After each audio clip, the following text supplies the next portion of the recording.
যারা পূর্বপুরুষদের, বিশেষ করে 12 জন পূর্বপুরুষের সঠিক নাম গোত্র জেনে নিয়ে যদি তর্পণ কার্য সঠিক উপাচার দ্বারা আপনারা করতে পারেন, অবশ্যই পুণ্য লাভ করবেন।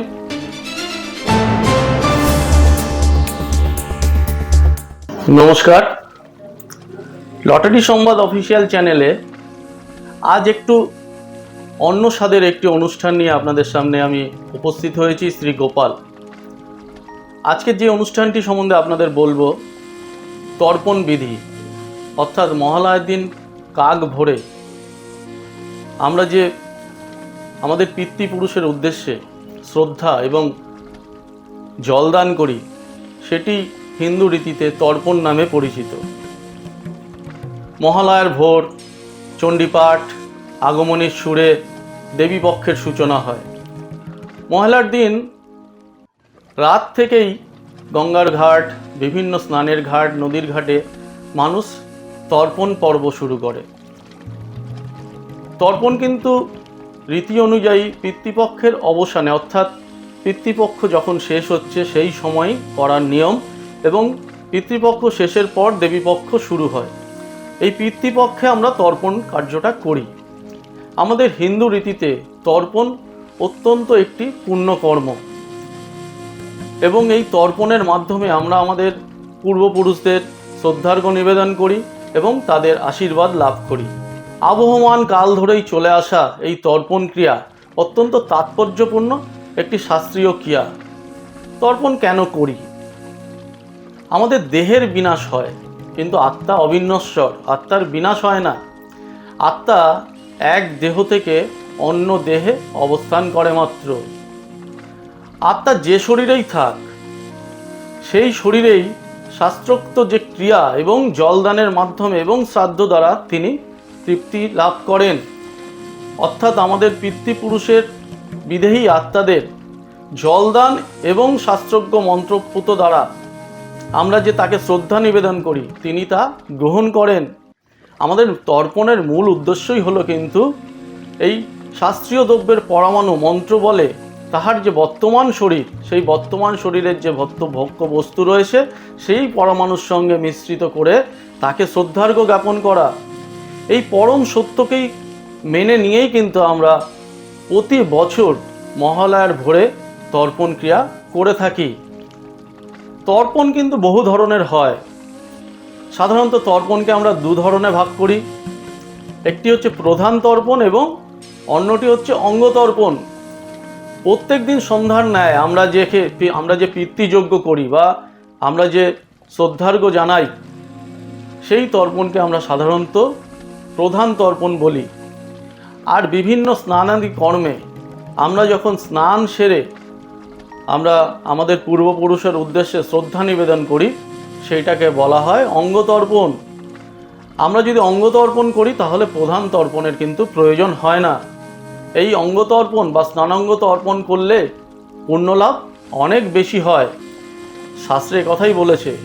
একটি বিশেষ কথা বলা প্রয়োজন যে আমরা যখন তীর্থক্ষেত্রে ভ্রমণ করি বা বিভিন্ন তীর্থস্থানে গিয়ে স্নান করি, অর্থাৎ স্নান এবং যে গ্রহণগুলো আমাদের হয়, সূর্যগ্রহণ, চন্দ্রগ্রহণ, এইসব বিভিন্ন গ্রহণেও আমরা কিন্তু বিভিন্ন নদীঘাট, স্নানের ঘাটে গিয়ে স্নান করে পুণ্য লাভ করি, বা অন্যান্য বিভিন্ন আমাদের লৌকিক ক্রিয়াকার্যও কিন্তু আমরা স্নান করি। এই প্রতিটি স্নানেই কিন্তু তর্পণ বিধির বা অঙ্গ তর্পণের প্রয়োজন বা কর্তব্য। তর্পণ বিধির বিভিন্ন ভাগ এবং শাস্ত্রীয় বিভিন্ন নিয়ম এবং পালনেরও বিধি বিভিন্ন রয়েছে। হিন্দু শাস্ত্রে বা ঋগ্বেদীয় শাস্ত্রে বিভিন্ন তর্পণের উল্লেখও রয়েছে, যেমন দেব তর্পণ, মনুষ্য তর্পণ, ঋষি তর্পণ, যম তর্পণ, ভীষ্ম তর্পণ, রাম তর্পণ, পিতৃতর্পণ ইত্যাদি। তবে পুরাকাল থেকে পিতৃতর্পণের পরম্পরা এবং গুরুত্ব অনেক বেশি। মহালয়ার ভোরে আমরা যে তর্পণ করি সেটি মূলত পিতৃতর্পণ। হিন্দু সমাজে সবচেয়ে বেশি প্রচলিত এবং বহুল প্রচলিত তর্পণ হচ্ছে পিতৃতর্পণ। আমরা মহালয়ার ভোরে কিভাবে পিতৃতর্পণ করি? পিতৃতর্পণ হলো আমাদের যারা পূর্বপুরুষ রয়েছেন, যারা ইতিমধ্যে তার দেহ ছেড়ে, অর্থাৎ তার আত্মা বিদেহী হয়েছে এবং তিনি কোথায় আছে আমরা জানি না, আমাদের এই পূর্বপুরুষদের উদ্দেশ্যে আমরা যে শ্রদ্ধা নিবেদন করব, সেই শ্রদ্ধা নিবেদনের কতগুলো পদ্ধতি আছে। সেই পদ্ধতি কি? আমাদের যারা পূর্বপুরুষ রয়েছে তাদের প্রত্যেকের নাম এবং গোত্র জানাটা কিন্তু আমাদের প্রয়োজন।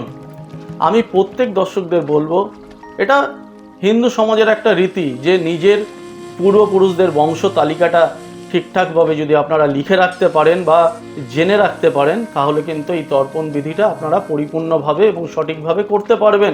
এবং এটা আজকের সমাজে আমরা ততটা গুরুত্ব না দিলেও এটা কিন্তু পুরাকাল থেকে শাস্ত্রীয় মতে তর্পণের বিধানে কিন্তু এই নাম গোত্রের প্রয়োজনীয়তা অনেক বেশি।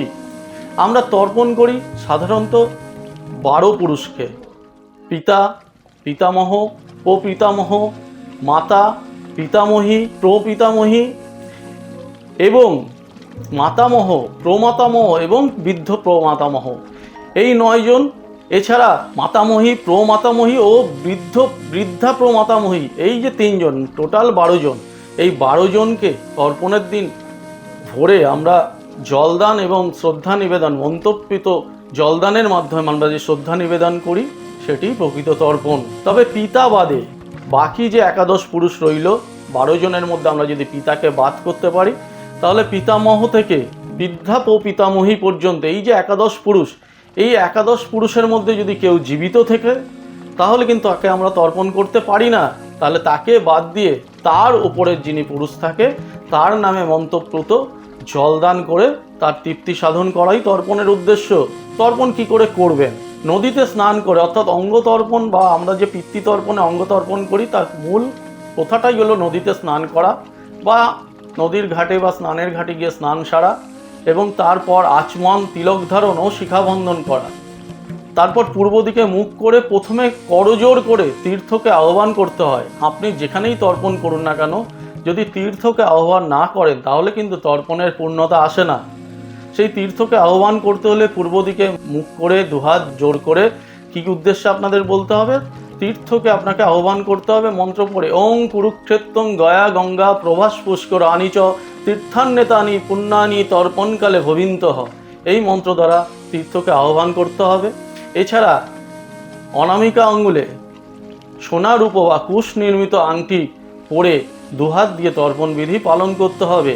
পিতৃতর্পণের ক্ষেত্রে তিল, কুশ ও মোটক, এই 3টি প্রয়োজনীয় বস্তু রয়েছে। প্রশ্ন হলো, মহিলারা কি তর্পণ করতে পারবেন? ঋগ্বেদীয় শাস্ত্রে বা হিন্দু সনাতনী শাস্ত্রে কিন্তু মহিলাদের তর্পণের নিয়ম নেই।